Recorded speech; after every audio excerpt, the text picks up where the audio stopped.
Interesting quote. Yes, the beautiful thing about learning is nobody can take it away from you. So that's why I'm going to give something to you today. Okay? And that can transform your entire life. Okay? So come on, let's go. So I'm going to share with you a trick to learn English grammar easily. But that's not too easy. You have to wait for a while to know about it. So stay till the end. Alright? Okay. So now, before entering today's session, I would like to ask you three questions. Yes, three questions to you. Number one, how did you learn grammar? Just think about it or put your comments in the comment box. How did you learn grammar? So you may think that I learned it from my teacher and then through grammar books and then you may say through YouTube videos. Yes, we all did the same, right? From your teacher, through grammar books and then YouTube videos. Now, my second question, how are you transferring your grammar knowledge to your child or to your students? Are you using any innovative methods? Or do you have any change in your teaching style? Most of you will say no. I know most of you are still clinging on to the old traditional way of learning grammar. Definitions, rules, examples, book back exercise. Oh my God. Do you think that these things will help you to learn English grammar? Maybe it can give you information, but to apply that in a practical way, it is of no use. So, what to do, you may wonder. So that's why I'm here to change your style of learning English grammar. Alright? Okay, so before delving into today's session, first I'm going to show you how this traditional way of learning grammar is pulling you down. So only then you will be able to understand what's wrong in your method. Alright? So first I'm going to take a simple topic so that you will get to know what mistake you are doing in teaching or learning that topic. Are you ready? So I have taken a very simple topic, sentence and its kinds. You all might have known about this topic. But before starting this, I would like to ask one question to you. You might have learned this through grammar books, through YouTube videos, or whatever platform it can be. Have you ever learned why and what is the use of learning this topic? Have you ever seen any platform guiding you how to use this topic in your day-to-day life? No. Yes, you are thinking about it, right? So in the same way, a teacher, she just entered the class. She said, "My dear students, today we are going to learn about sentence and its kinds." And then she started with the first kind. "My dear students, declarative sentence will help you to state or declare something, and it will end with full stop." And then she moved to the second kind, imperative sentence. This sentence will help you to make orders, request, suggest, or advise. And do you know something, children? This will end with full stop, she said. Now I just looked at the students' reaction. They were curiously listening to her. And then she continued. She said, "My dear students, interrogative sentence will help you to ask questions, and it will end with question mark." Then finally, she delved into exclamatory sentence. This sentence will help you to express feelings of joy, sorrow, wonder, and my dear students, this will end with exclamatory mark. So now she finally defined all the four kinds of sentences, and then the class got over and then she started to move. Now I was just standing in the middle of the class wondering whether this traditional way of learning grammar is really helping out. So I just wanted to show that proof to you. So what I did, I just called one student from that class and I asked her to frame a passage about pasta. Do you know something? After hearing this, she was very happy. She ran to her place and she picked up a paper and pen and she started writing. Do you want to see what she wrote? Yes? Then come on. Look here. This is what she wrote. Shall we read it together? My favorite food is pasta. I love pasta. I could eat pasta at any time of the day. Pasta in white sauce is my favorite. White sauce is my favorite. I wish I could eat pasta right now. Do you know something? After reading this passage, I was very happy because a child from grade 5 was able to frame a passage without any errors. So I just uploaded her and I gave her 4 color pencils. Not as a gift, okay? I just wanted to test her learning part. So I just gave her 4 color pencils and I instructed her use blue for declarative, orange for imperative, yellow for interrogative, and red, and then the last one for interrogative. Okay, so I just gave her 4 color pencils and I instructed her to shade it. Okay, and then she collected all the 4 color pencils from me and then she started reading the sentences and she started coloring it. Okay, and do you know something? To my surprise, to all of a surprise over here, she colored the entire passage only in blue. Why is it so? The teacher taught her 4 kinds of sentences, but the child was able to use only one kind in her passage. Why is it so? Just think about it. What's wrong?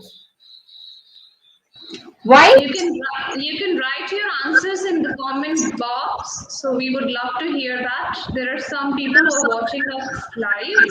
So please write your answers. What do you think? Why she did that? Yes. Why is it so?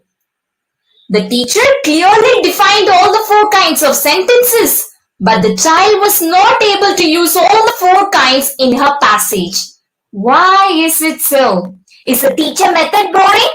Or the child couldn't understand and apply that? Just think about all the possible situations. This is how traditional way of learning grammar pulling us down. Though we are learning so many topics, we are not able to apply that in your day-to-day life. Then what's the use of learning it? You're thinking about it now, right? So don't worry. I'm going to teach you the same topic in an interesting way, in an innovative way that you all will love and enjoy learning it.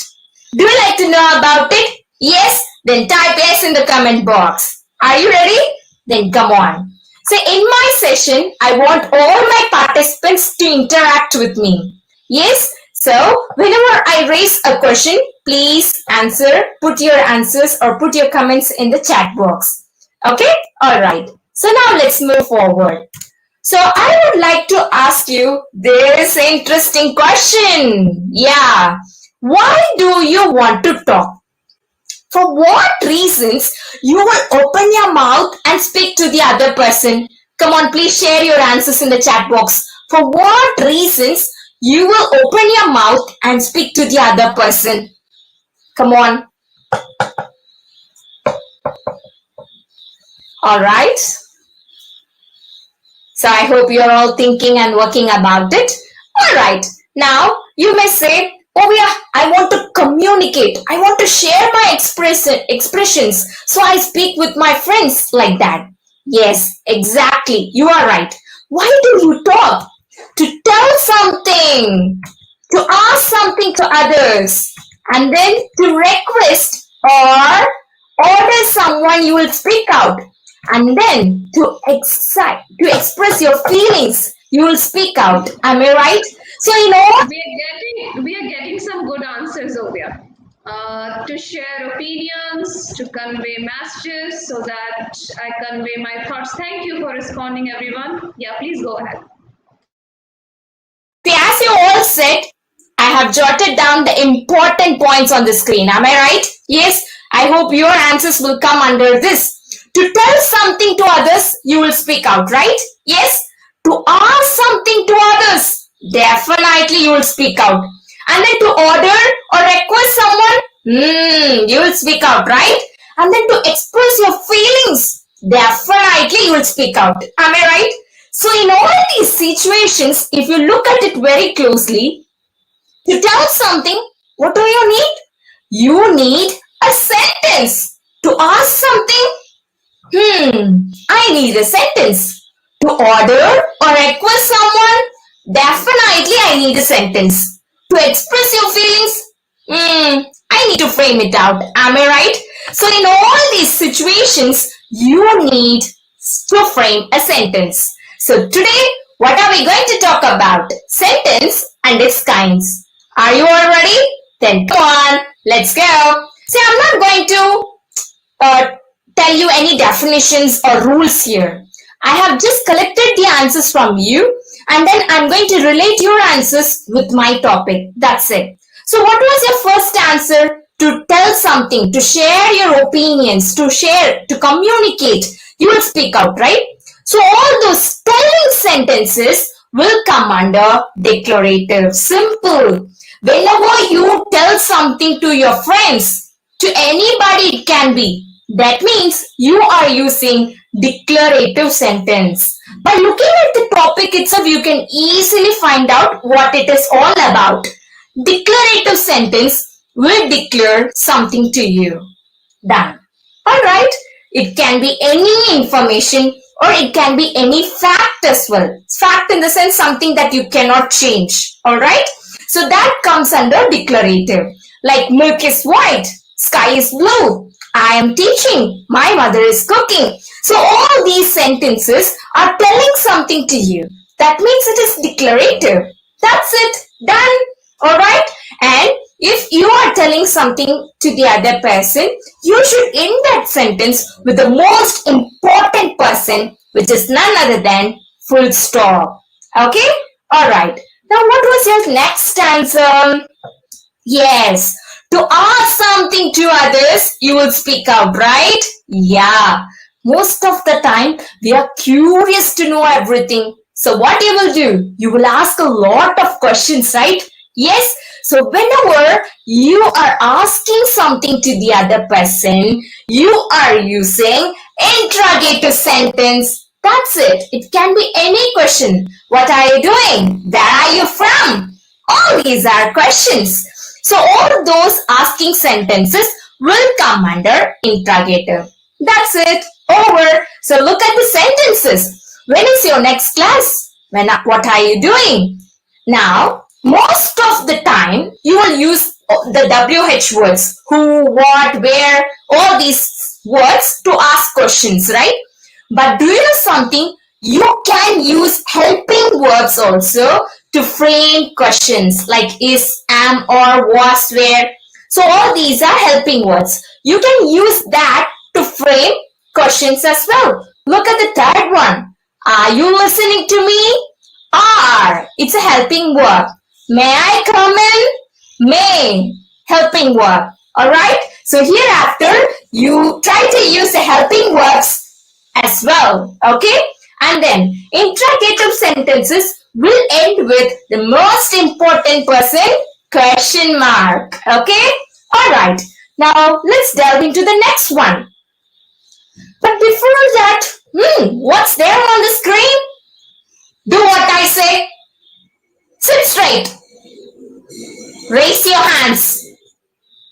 Lower your hands. Close your eyes. Open your eyes. Oh, what happened to you? Yeah, like that you may be wondering right now, right? Actually, I was ordering you. Yes, usually if a person is in higher position than you, then that person can order you. Maybe for kids at home, the parents may order them. Eat it, brush your teeth, like that. Maybe at school, the teachers may order them. Complete it fast, write neatly, like that. Yes? So, what are you about to tell, Ovia? Like that you may be wondering now.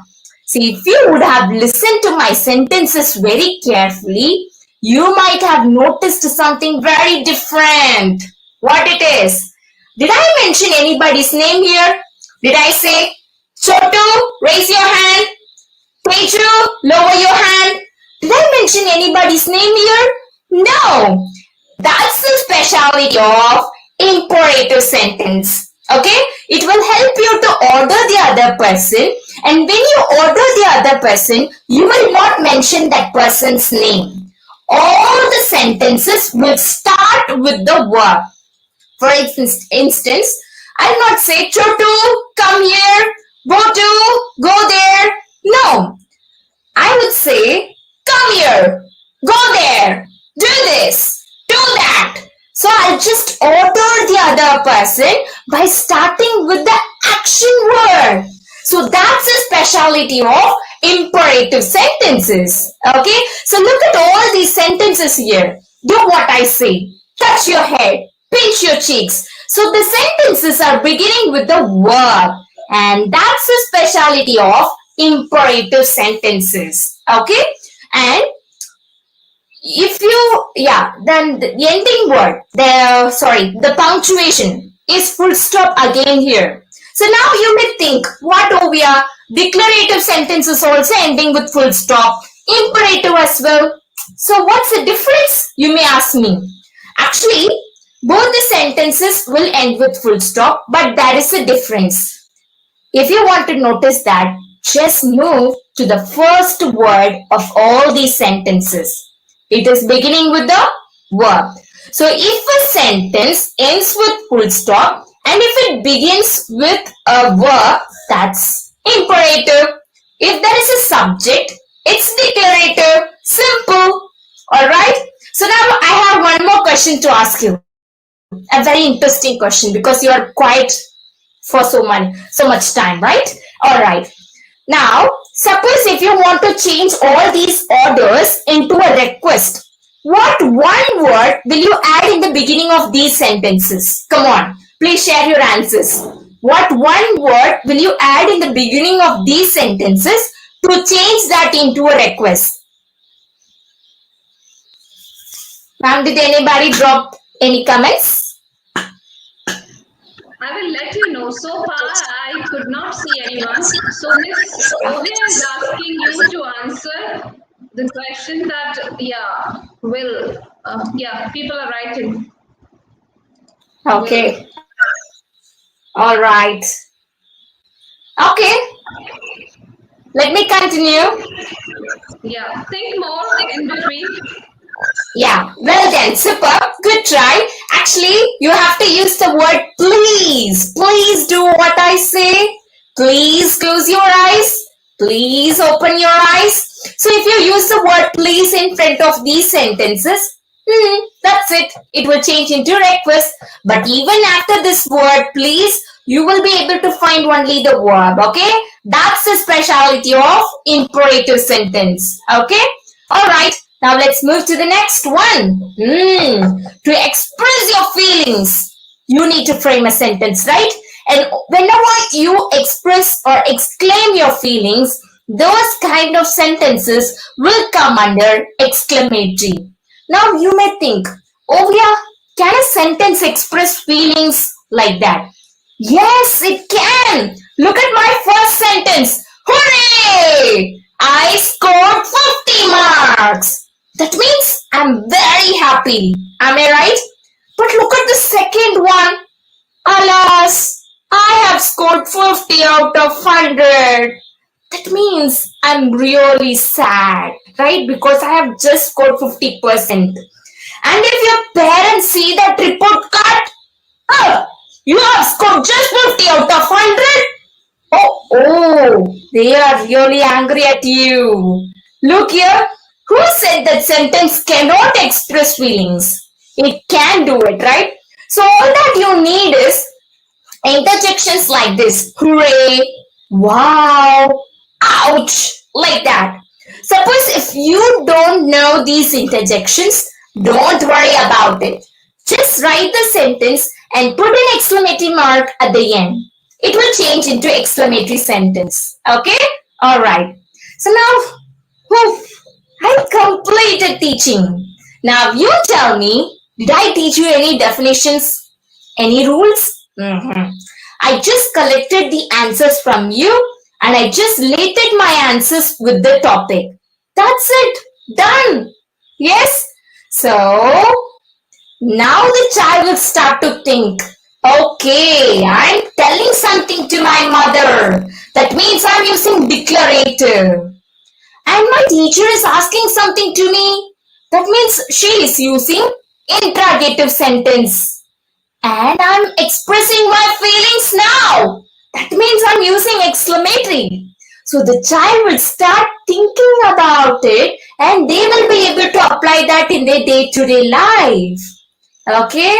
So try to interact with them. Get answers from them. Related with the topic. That's it. Your work is done. Okay? Alright, so I hope you enjoyed the way I taught you. And now, after teaching this, you will surely help them how to apply that in their day-to-day life. Only then they will be able to use that in their day-to-day life. Okay? So look here, we have a very boring passage with us, right? Because all the sentences in this passage is only in declarative form. Now, we have 4 magics in our hand. So with that, shall we change this boring, dull passage into an interesting and colorful one? Yes? Shall we go? Then come on, let's go. Abracadabra. Come on. Look here, how colorful the sentences are. Are you watching it? See, I have framed a very colorful passage, right? Shall we read it together? Come on. Do you know what my favorite food is? It's pasta. I relish pasta in white sauce. I could eat pasta in the morning, afternoon, and night. Speaking so much about pasta is making me hungry. Come with me. Let's have some pasta together. Yummy! Now you all feel like eating pasta with me, right? Yes? Okay. See, who said sentences are used only to frame sentences? You can make a passage very interesting and colorful using all the 4 kinds of sentences. So instead of making your child to complete multiple worksheets and the book back exercises, guide them in a very interesting and creative way. Let them bloom up in a very creative way. Okay? So I hope you enjoyed this. Now, I hope most of you are watching this session. Shall we test your grammar skill? Yes, don't worry. I'm not going to ask you very tough questions. Very simple ones. Yes, do you like to go for it? Then come on. Okay. So I have a sentence here. You have to just tell whether it is a right sentence or wrong sentence. If you find any word written in a wrong way, you can tell that it's a wrong sentence. Okay? So Wednesday is a holiday on account of Republic Day. Is this a right sentence or wrong sentence? So I hope you're all thinking about it. Okay, so let me reveal the answer so that you can check your answers with me. Yes, but before I reveal the answer, I would like to share with you a simple and small anecdote. Yes, do you know something? I scored 190 marks in my 10th standard English examination. And then I have to shift my scoring. So I just took up an eligibility test in my 11th standard grade. And the teacher over there, she just gave me a slip of paper and she asked me to frame a sentence using Wednesday. I just got it and I was wondering, I scored 190 marks in my English examination, but then she was asking me to frame a simple sentence using Wednesday. Then I didn't mind about it. Then I started writing. Yes, this sentence was written by me. So I started writing, Wednesday is a holiday. And then she said, please continue. Tell the reason, like that. So I just continued on account of Republic Day. Then after writing this sentence, I just moved the paper back to her. Do you know something? She awarded me with zero. I scored 190 marks in my 10th standard public examination, but I was awarded with zero in my eligibility test. I got fed up. I just took the paper back and I read the sentences again and again. Wednesday is a holiday on account of Republic Day. Oh my God, what's wrong in it? Like that. And then I just approached the teacher and I asked, Ma'am, can you please tell me where I really went wrong? Then the teacher, before she could answer, she asked me a few questions. Ovia, have you learnt nouns? Yes, ma'am. Do you know what is mean by proper noun and common noun? Yes, ma'am. And then I started to explain her about it because I have learnt in a traditional way. So I clearly defined her what it means about. So look here, common noun means common name given to a person, place, animal or thing. So girl, dog, pencil, all these are common nouns. Whereas proper noun means it's a special name given to one particular person, place, animal or thing. For example, say a special name given to this particular girl is Nancy. A special name given to this particular dog is Scooby. And a special brand name of pencil is Apsara. And then I also added, ma'am, proper noun begins with capital letter. She was listening to me very patiently, and then she said, very good, Ovia, super. You have learned about noun 50%. What about the remaining 50%? Are you ignorant about it? She asked me. I don't know what to tell. I just stood silent and then she started to teach me common and proper noun in my 11th standard very clearly. Look here. Actually, I said proper noun begins with capital letter. That's 100% correct. But in addition, what about the remaining point? That's very important, she said. Let me read it out for you. So if a proper noun consists of multiple words, the first letter of each of the important words need to be capitalized. Let me put this in a very simple way. Look here, Taj Mahal. It's a proper noun. It's a name of a special monument.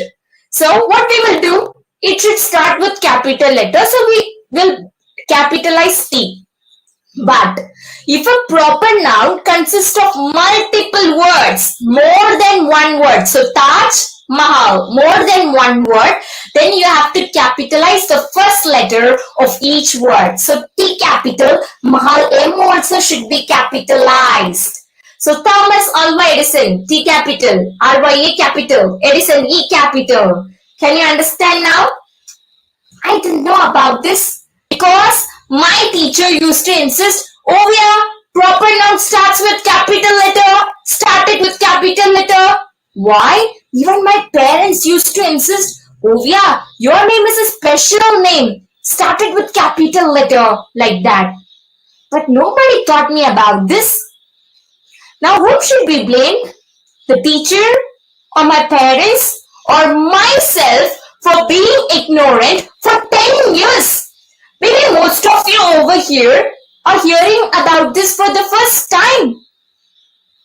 Because it's all because the traditional way of learning grammar. Know about it completely. Then transfer the knowledge to the other person. So whenever you teach something, know about the topic 100% and share it to the next person. Okay, so I hope you got a very interesting thing from me. So here, Wednesday is a holiday on account of Republic Day. Republic Day is a special name, proper noun. So R capital, D also should be capitalized, and I didn't do that. Now you may think, what, Ovia? Very simple error. Why are you boasting about it like that? Okay, Let me leave this session. Sorry, question. Let me ask you one another question. Look here. Money comes under countable or uncountable noun. Please share your answers in the chat box. Money comes under countable or uncountable noun. So I hope you might have checked it out. All right. So most of you would state money as countable noun because the reason you will give me is we can count money, Ovia. That means it is countable. Am I right? But do you know something? Money comes under uncountable noun. Yes, money is not countable noun. I have asked so many educators, I have asked so many students, but most of them, that is 90% of them, tell money as countable, but it is uncountable noun. I'm going to tell you the reason, but don't worry.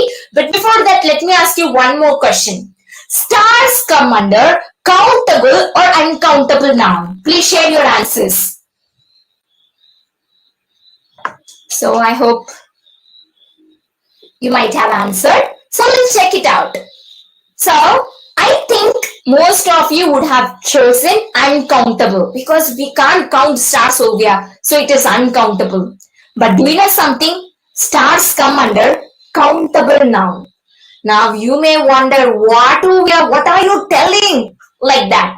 Yes.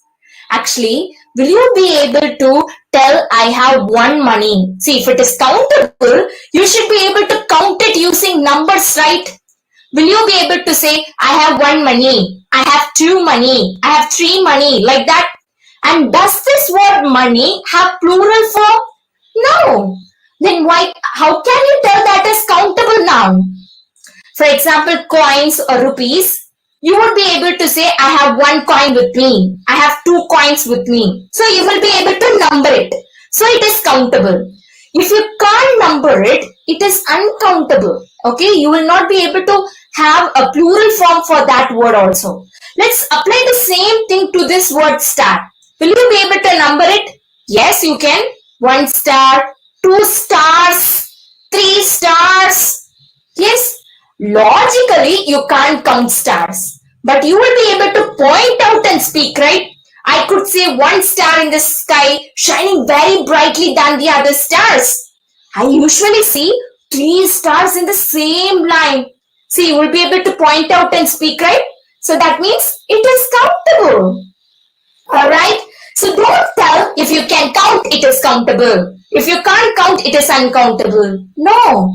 Tell it clearly. If you can count with numbers, it is countable. If you can't count with numbers, it is uncountable. Children are always children. They will blindly follow your instruction. So, tell your instructions very clearly. Okay? So, I hope you enjoyed this session. Yes? Alright, I would love to hear your feedbacks in the comment box. Please do it. And then I would like to tell this to you. Yeah, I started the session with this, right? I told you that I'm going to share the trick to learn English grammar easily. Without any more delay, let's go for it. I have given it in very small letters because most of you failed to realize it. Know the right way to learn. That's a only trick to learn English grammar easily. And I would love to share with you something which I do in my life. Yes? Come on. See, in English Grammar Tour, I am teaching all these grammar topics along with this vocabulary and phrases to build your language also will be shared during the session. Yes, and for this entire thing, you are just going to spend rupees 599. I am sharing this in very low cost because I want everyone to get enlightened in the right way. And again, I'm telling you, I'm not back of any definitions and rules. You will enjoy grammar core. Okay? So if you would like to know more about it, you can just surf it and you could know about it and send me an email if you would love to join the grammar tour. That's it. So I hope you all enjoyed the session and I hope you spent a fruitful time with me. That's it from my side. See you. Take care. Yes. Thank you so much, Obia. It was a wonderful session, and your approach is quite inductive in nature. Can you hear me well? Okay. Yes, I So can. everyone enjoyed it. So we would love to see your comments in the comment section. And from my end, I would just like to give you a small token of appreciation. Allow me to do that. All right.